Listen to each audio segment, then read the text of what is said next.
주는 게 필요할 것이다 봅니다. 예, 잘 알겠습니다. 자, 건강충전 목요일 오늘 아주 다양한 이 온열요법에 대해서 알려주신 김원숙 주부님 나와주셔서 감사하고요. 그리고 이 건강한 정보 알려주신 이종수 교수님 함께해 주셔서 감사합니다. 네, 고맙습니다. 네, 다음은 살림의 여왕 목요일 시간에만 만날 수 있는 아주 특별한 병원입니다. 여러분의 건강을 무료로 진단해주는 SOS 무료 건강진단. 먼저 화면으로 주인공 만나보세요.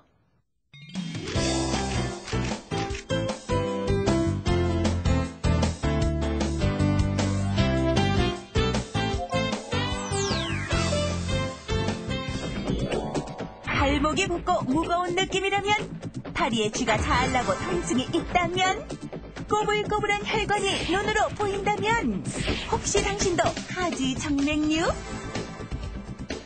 우리 몸을 순환한 피는 정맥을 통해 심장으로 되돌아가게 되는데, 바로 이 정맥 속 판막에 이상이 생기면 혈관 속에 피가 고여 울퉁불퉁 튀어나오는 원인이 된다.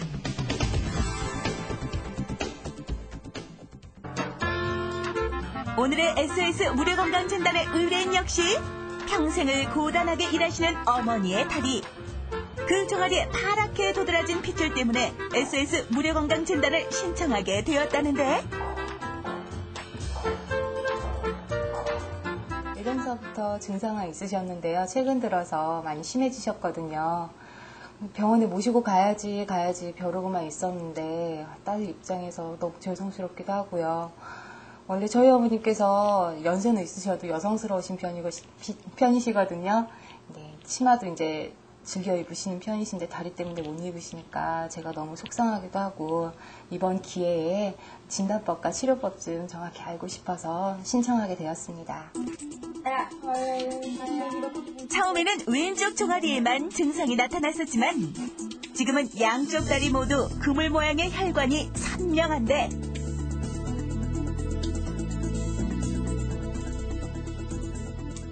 보기에 미관상 안 좋고 좀 무리해서 한 몇 시간만 서 있어도 이게 다리가 붓고 아프거든요. 그리고 자다가 이렇게 쥐도 많이 나고요. 그리고 좀 빨리 깨끗이 나와서 치마도 입고 싶고 좀 멀리 여행도 다니고 싶고, 그래 가족들 걱정을 좀 덜어줬으면 좋겠어요. 정확한 상태와 치료법을 알아보기 위해 찾은 곳은 인천의 한 외과 전문병원. 검사 엽서, 현재 증상과 병력, 생활 습관 등에 대한 문진이 이루어지고, 이게 처음부터 쥐도 나는 것 같기도 하고요. 시진을 통해 다리 전체의 피부 상태와 혈관의 팽창 정도, 정맥류가 나타난 부위를 확인했다. 마지막으로 혈관을 흐르는 혈액의 양과 속도는 물론 방향까지 알 수 있는 혈관 초음파 검사를 실시했는데,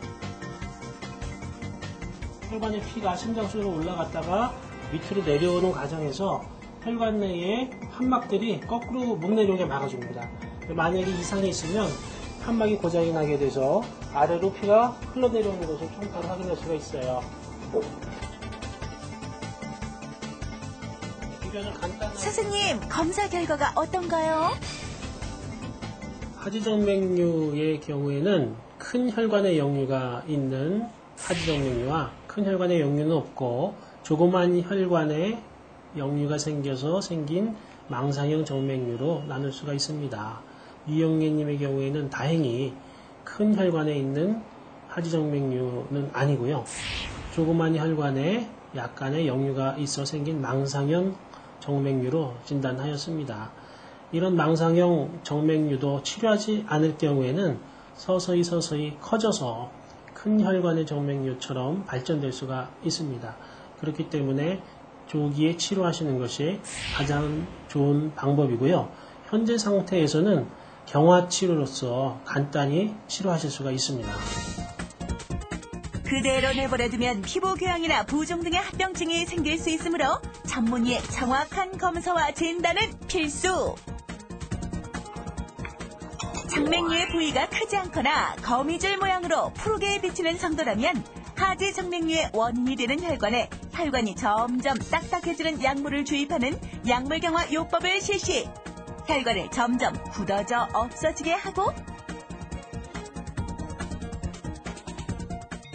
굵은 혈관이 커져 있을 경우에는 레이저를 이용해 혈관을 응고시켜 제거하는 혈관 레이저 수술이 적합하다. 치료 후에는 4에서 6주 정도 압박 스타킹을 신는 것이 좋은데 치료 효과를 높여주고 정맥혈의 역류도 예방할 수 있다. 심각하게 생각했는데 생각보다는 가벼운 치료를 할 수 있어서 기분이 좋았고요. 예쁜 치마 입고 외출을 하루속히 했으면 좋겠어요. 잘못된 자세와 생활 습관이 하지 정맥류를 부른다. 하지 정맥류의 증상과 진단, 생활 속 예방법과 치료법까지 지금 만나보세요.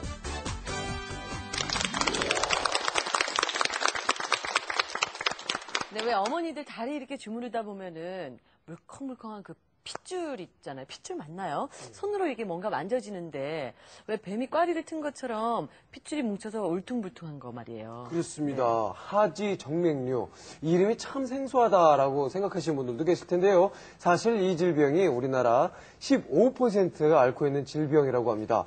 주로 이 서서 생활을 하시거나 아니면 앉아서 생활을 하시는 분들에게 찾아오는 질병이라고 하는데요. 네. 오늘은 여러분들의 다리 건강을 체크해보는 시간 마련을 해봤습니다. 네, 오늘 하지정맥류의 원인과 또 치료에 도움 말씀 주실 분이죠. 외과 전문의 박봉근 원장님 모셨습니다. 안녕하세요. 안녕하세요.